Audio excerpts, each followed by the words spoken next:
The best player at every championship club. We can only pick one, but will me and you agree? Let's find out. Starting off the bat with Blackburn, it's got to be Sondre Tronstad. A special mention to Lewis Travis, who actually played every minute in the league for them this season. Hats off to him. I think the Norwegian has been brilliant this season. Just missing out on the playoffs as well. For Bristol City, I've gone with Jason Knight. Really found his form for the Robins this season, helping them clinch that playoff spot.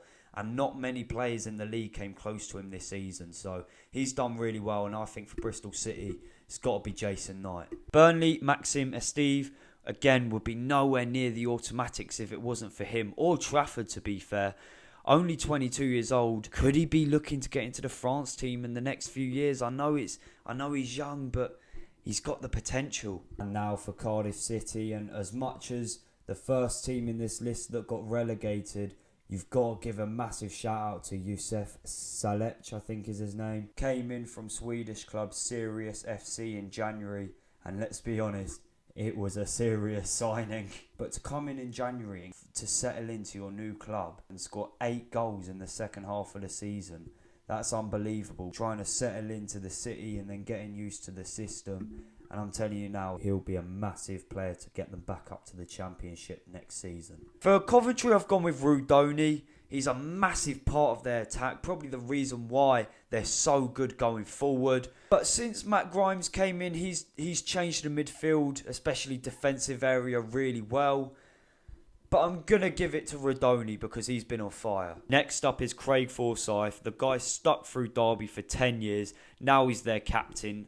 And Mr. Consistent, and he's led by example for Derby, keeping them in the division. Yeah, as I say, Mr. Consistent, been very reliable for them this season. Next up is Leeds, and the amount of options you have here. Joel Pirot has been superb going forward. I think he won the Golden Boot in the end. Players like Ampadu at the back. Mana Solomon, who ended up getting the winning goal in the 91st minute for their to seal the title. You've even got Brendan Harrison, who's been up there this season. But I feel like I've got to give it to Dan James. I remember I saw him against Watford. He absolutely tore us apart when they beat us 4-0. He's been superb this season. And I'd like to see Leeds do well next season. I would like to see a bit of a breakthrough for Dan James in the Premier League next season as well. Next up is for Luton Town, a team who has just been relegated. However, they've had some decent players. I mean, Clark has been, I think, really good going forward this season. He was a player who I could have picked, but I decided to go with Melenik Ali. Scored a few goals for them, one on the final day. I thought he had a really good game, and I've definitely seen glimpses of good performance from him this season. So I'll give credit where it's due to the Melenik Ali. Next up for Norwich, and from Luton, who realistically only had one choice. Norwich, you've got a lot. Could have easily been Josh Sargent if he didn't miss half the season through injury, but I've given it to Broja Signs. Was the leading top goal scorer, I think, for most of the season. Got 18 goals, and he just missed out on it on the final day. So at the start of the season, it looked like Broja Signs was going to be the Golden Boot winner. He was scoring goals for fun. He was quite far ahead, and maybe dropped off a little bit towards the end of the season. Joel Pirot managed to catch him up and win that Golden Boot, but I still think it's been a superb season for him all round, getting 18 goals. Now on to Oxford, a fairly successful season for them. First season back in the Championship for over 15 years, and to stay up, you've got to give it credit to them. When it comes to player of the season for them, it's genuine 50-50 between either Cumming or Kieran Brown, but I'll go with Cumming. I had a conversation with one of my mates who's an Oxford fan, and I really struggled to pick one of the two, but we managed to come to a conclusion, and I think we'll go with Cumming. But it's hard to give a player of the season to Oxford, to be fair, because they've all been really good. A very good team.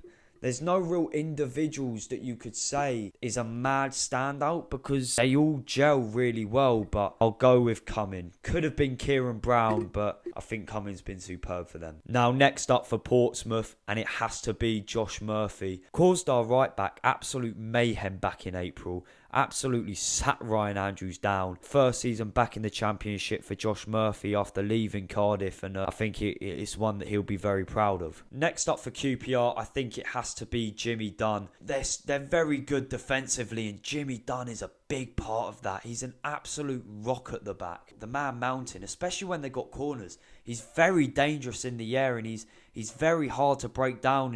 And I wouldn't be surprised if any teams in the top 6 in the Championship would give him a look in, because he's a really solid centre-back. And, you know, QPR have got some decent players. They shouldn't be near the bottom 3. And he is definitely one of them. He's a very underrated player. Sheffield United, Gustavo Hamer. Easy decision. What a brilliant signing he has been. Maybe didn't quite cut it for them in the Premier League, but ever since he's come to Sheffield United from Coventry, he's really proved his worth. Ended up being the Championship Player of the Season in the end. And you know what? If Sheffield United don't go up, I think Premier League teams should be looking at him. I know there's a massive gap these days between the Premier League and the Championship, but he's really starting to prove his worth back in his Coventry days, and now he's proved it for Sheffield United. And I think you've got to give him a good chance to let him prove himself in the Premier League, because I honestly think he deserves it. Sheffield Wednesday now, and I've gone with Jay Charles. This is the definition of don't fall in love with a lone player. He's going back to Southampton. Absolute gem of a player, just 21 years old as well. He's got, I would say, a bright future ahead of him. Ever since he came out the Man City Academy, he went to Southampton, got them promoted in last season to the Premier League. And I think he could do it again at Southampton. With Shea Charles, I think he's the first one where I'll say he deserves a Premier League move. Whether you think he's Premier League proven or not, he's a young player with bags of potential. And I think that he is a gem of a player. And he deserves... I think he'll be a good fit for Wolverhampton Wanderers. I think that, you know, or a West Ham, a team who need to rebuild a bit, a team that, you know, are in the top half, little bit of, not really threat of relegation, but they're down there. They could bring in a player like him and develop him well. Even I'll be really proud of him, even as a neutral. Stoke next, and there's no question about it, is Victor Johansson. Stoke, defensively for the last couple of years, have looked quite poor in my opinion. However, he's kept 14 clean sheets this season in the league alone. Unbelievable. It's not like he's been in the defence with the likes of Burnley or Leeds where you've got that strength in front of you. He's done it in a team which respectfully aren't great defensively. And yeah, I think he deserves a massive shout out. Definitely been the best goalkeeper in the league this season. Sunderland next, and a real toss up between Joby Bellingham, but I've gone with Trey Hume. Again, a young player at just 23. But he's really starting to prove himself in the Championship over the last couple of years. The best player for Sunderland, and let's be honest, there's been a lot of competition there. They've managed to get into the playoffs this season, and I'm really excited to see, again, if they could get promoted, what Trey Hume, as a 23-year-old, could he bring to the Premier League. Some real young talent in here that have a lot ahead of them. Swansea's next, and I know a lot of people who are Swansea fans, and a lot of them have praised Gonçalo Franco this season. A young player who recently came in from Portugal, just 24 years old, and I saw his first interview when he signed with Swansea back in July time of last year, and he couldn't speak any English. He looked quite nervous. A young lad coming to a foreign place where you can't speak the language you're not familiar with, and to settle in so well, and the maturity that he has shown on the pitch for a young lad again, who could feel, you know, it's possible during the season he could have felt homesick, he could have felt a bit isolated, and he's come in and he's matured, and he's really shown that he can be a top player in this division. As I say, when you're young and you're not familiar with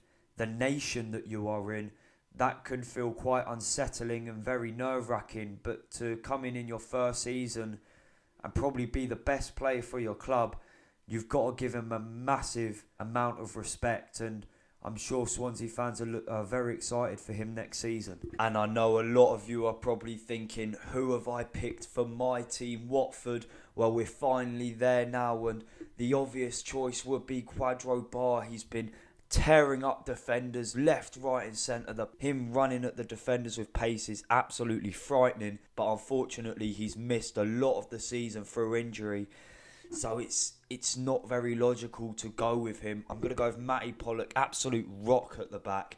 puts his body on the line every time. He'll crunch the attackers with challenges and he wins the ball every time. He's a superb, solid centre-back. And this really was his breakthrough this season. First time he's been playing regular football and he's really proved himself to... I was going to say Tom Cleverley. He's not here anymore, unfortunately. But he's definitely proved himself to the fans and hopefully the next manager. For West Brom, I've gone with Torbjorn Hegem. Again, a player who's come in from Denmark. He's come into England, and as a defender, he's been part of a team who has kept 14 clean sheets this season. He's been sensational in their defence this season. And with a defensive record like that, it's looking very promising for West Brom going forward. I think Hegem was also voted Players' Player of the Season, so it shows his appreciation within the club, not just within my opinion. And I'm really looking forward to seeing him next season. So, that was every Championship's best player of the season,